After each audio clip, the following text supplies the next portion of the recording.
ये इसकी एक तासीर है। ये मुझे लगता है कि मेरा थोड़ा सा शोध है कि दलित समाज की पार्टी के लिए एक परिवार होना बहुत जरूरी था। और मैं इसलिए कह रहा हूं कि बाबा साहब का परिवार नहीं था, बाबा साहब की पूरी राजनीति मिटा दी गई। उसके बाद आप देख लीजिए, दलित पैंथर्स का कोई परिवार नहीं था, दलित पैंथर्स की राजनीति मिटा दी गई। ये तो मान्यवर कांशीराम ने देखा और उन्होंने अपना एक जो है उत्तराधिकारी घोषित कर दिया। और अगर हम इतिहास देखें तो मायावती जी ने जो है बहुत सारे लोगों को आगे बढ़ाने की कोशिश करी, लेकिन वो तो जिसे कहना चाहिए ढाक के 3 पाक की तरह सब गिर गए। तो मुझे लगा कि एक परिवार अगर हो जाएगा तो ये दलित राजनीति बच जाएगी, बहुजन राजनीति बच जाएगी। सर, ऐसे तो बसपा भी परिवारवादी पार्टी में शामिल होगी। इसमें परिवार कहाँ से? अगर आप महिला को देखेंगे तो महिला का तो परिवार है ही नहीं। सर, अभी हाल ही में मायावती ने अपना उत्तराधिकारी घोषित किया। उन्होंने अपने भतीजे आकाश आनंद को अपना उत्तराधिकारी बनाया है। तो वही दूसरी तरफ अगर दलित राजनीति में देखा जाए तो चंद्रशेखर आज़ाद एक बड़ा उभरता हुआ नाम है, और मायावती ने उनको एक तरह से जैसे आकाश आनंद को, अपने भतीजे को उन्होंने प्रोजेक्ट किया है। तो आप इन दो युवा चेहरे दलित चंद्रशेखर आज़ाद और आकाश आनंद में आप किसे बेहतर मानते हैं दलित राजनीति के लिए? नहीं, I will call it as poverty of your thinking. आप एक राष्ट्र पार्टी, अगर मतलब मायावती की आप तुलना या उनकी पार्टी की तुलना अगर आप ममता बनर्जी से करते तो मैं खुश होता। यही संकुचित दृष्टि है कि दलित हमेशा दलित ही को दिखाया। अरे वो राष्ट्र लीडर है, राष्ट्र पार्टी है, और राष्ट्र पार्टी का कोई भी लीडर राष्ट्र लीडर होगा। वो उस पार्टी के कार्यक्रमों से अपनी मोछों पर बल दे पाया कोई, और वो लिख पाया है, और आप कंपेयर कर रहे हैं। यही तो संकुचितपन है, ये सोचने का जो तरीका है। I really feel bad about it. मैं इसी से लड़ना चाहता हूं कि कब आप उनके ड्यू को बिल्कुल उनके आधार पर, मैं कभी भी इसीलिए अपनी किताब में मैंने महात्मा गांधी का जिक्र नहीं किया। क्या दलित समाज के लोग आत्मनिर्भर रूप से उनके व्यक्तित्व और कृतित्व को आत्मनिर्भर रूप से ही सराहा जाए, क्यों कंपेयर किया जाए? विदाउट कंपैरिजन क्या उनको हम उनकी अस्मिता के आधार पर देख सकते हैं? और अगर हम कंपेयर करते हैं तो क्या सामान्य से कंपेयर कर सकते हैं?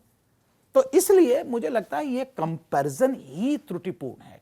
अगर आपको सचमुच करना है तो आप देखिए कि राष्ट्र पार्टी के जब बैठक होगी और आकाश आनंद जाएंगे तो वो राष्ट्र लीडर की हैसियत से जाएंगे, तो उनके पास अपनी एक लेगेसी है। और भारत में अभी बिना परिवारों के राजनीति बहुत दिनों तक चलेगी नहीं। ये इसकी एक तासीर है। ये मुझे लगता है कि मेरा थोड़ा सा शोध है कि दलित समाज की पार्टी के लिए एक परिवार होना बहुत जरूरी था। और मैं इसलिए कह रहा हूं कि बाबा साहब का परिवार नहीं था, बाबा साहब की पूरी राजनीति मिटा दी गई। उसके बाद आप देख लीजिए, दलित पैंथर्स का कोई परिवार नहीं था, दलित पैंथर्स की राजनीति मिटा दी गई। ये तो मान्यवर कांशीराम ने देखा और उन्होंने अपना एक जो है उत्तराधिकारी घोषित कर दिया। और अगर हम इतिहास देखें तो मायावती जी ने जो है बहुत सारे लोगों को आगे बढ़ाने की कोशिश करी, लेकिन वो तो जिसे कहना चाहिए ढाक के 3 पाक की तरह सब गिर गए। तो मुझे लगा कि एक परिवार अगर हो जाएगा तो ये दलित राजनीति बच जाएगी, बहुजन राजनीति बच जाएगी। सर, ऐसे तो बसपा भी परिवारवादी पार्टी में शामिल होगी। इसमें परिवार कहां से? अगर आप महिला को देखेंगे तो महिला का तो परिवार है ही नहीं। वो तो, और शादी होने के बाद तो महिला दूसरे परिवार में चली जाती है। तो अब आप जिसे कहना चाहिए कुछ खून के रिश्ते को दिखाएंगे तो कौन सी ऐसी पार्टी जिसमें परिवार नहीं है? कौन सी ऐसी पार्टी है? तो मुझे लगता है कि जो भारतीय सामाजिक व्यवस्था है, आप देख लीजिए कि कोई भी रिश्ते, चाहे टाटा, बिरला, अंबानी, अडानी, अगर उसको छोड़ दे तो अच्छे से डॉक्टर किस तरह अपने ही समाज के अंदर, अपने ही परिवार में कैसे दे जाते हैं, उसी तरह मुझे लगता है एक व्यावसायिक राजनीति भी चल रही है। और जब तक हमारी सभ्यता के अंदर, हमारी समाज के संस्कृति के अंदर परिवर्तन नहीं होता, तब तक इसी प्रकार विश्वास के तूप पर HUF क्यों लाया गया? हिंदू अनडिवाइडेड फैमिली लॉ जो है सबसे ज्यादा किसको वो मिलता है? वो इसीलिए लाया गया कि हम अपने परिवार के लोगों पर ही विश्वास कर पाते हैं, हम बाहर के लोग पर विश्वास ही नहीं कर पा रहे हैं, और जबकि हम करोड़पति और अरबपतियों से बात कर रहे हैं। तो मुझे लगता है कि राजनीति में जबकि एक विशिष्ट प्रकार की राजनीति, अस्मिता की राजनीति है, उसके अंदर विश्वास का होना अति आवश्यक है। चूंकि बसपा का जिक्र कर दिया तो एक सवाल मेरे दिमाग में आता है कि कांग्रेस के पूर्व प्रदेश अध्यक्ष हैं अजय कुमार लल्लू, उन्होंने हाथ जोड़कर निवेदन किया कि मायावती इंडिया अलायंस का हिस्सा बन जाएं।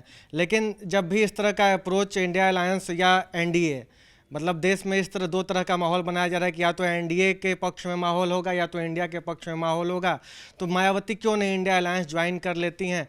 मायावती को लेके एक ये लोगों के अंदर इस बात को लेके चर्चा है कि मायावती अपना पक्ष स्पष्ट नहीं कर रही हैं, बसपा अपना पक्ष स्पष्ट नहीं कर, इसलिए इंडिया अलायंस कमज़ोर हो रहा है। वो अलायंस कमज़ोर हो रहा है जो ऐसी मांग कर रहा है कि जातिगत जनगणना और तमाम चीज़ों। क्या आपको लगता है कि बसपा का जो इस पूरी यात्रा है, सियासी यात्रा जो लगातार 2014 के बाद हार हुई है, तो क्या बसपा अब इस पोजीशन में नहीं है कि वो वैचारिकी को लेके इस तरीके से अपफ्रंट होकर लड़ाई लड़े? देखिए, उनका अंदर का मामला मुझे पता नहीं है, लेकिन मैं अपने शोध के आधार पर जो समझ सकता हूं उसके आधार पर मैं उत्तर दे सकता हूं। मेरा मानना यह है कि बहुजन समाज पार्टी को समझने के लिए एक नई दृष्टि की आवश्यकता है। वो एक दल ऐसा नहीं है कि वो सत्ता के लिए आया है केवल, और अगर सत्ता नहीं होगी वो सरवाइव नहीं कर पाएगा। मुझे लगता है कि एक उनका जो रोल है, उनकी जो भूमिका है, जिसको मान्यवर कांशीराम ने मुकर्रर की थी, वो ये है कि एक ध्रुव, वैकल्पिक ध्रुव बना होना चाहिए, चाहे वो विचारधारा के रूप में हो। सत्ता मिल जाना एक कहना चाहिए इत्तफाक है, क्योंकि 89 के पहले किसने कहा था कि वो पूर्ण बहुमत में आ जाएंगे? अरे वो तो 20-20, 25-25 एमएलए लेकर के आते थे। आज एक है तो लोगों को परेशानी है, लेकिन 10 एमपी है तो लोगों को कोई दिखाई नहीं पड़ता। अरे भाई, 10 एमपी के बराबर तो अभी भी पार्टी है। लेकिन मेरा मानना यह है कि बहुजन समाज पार्टी के जितने लीडर हैं, उनका जो सबसे बड़ा मंतव्य और काम होना चाहिए कि किसी प्रकार उस विचारधारा को बनाए रखें। अगर वो बनी रहेगी तो वो लीडर और पार्टी एक बार पुनः सत्ता में आ सकती है।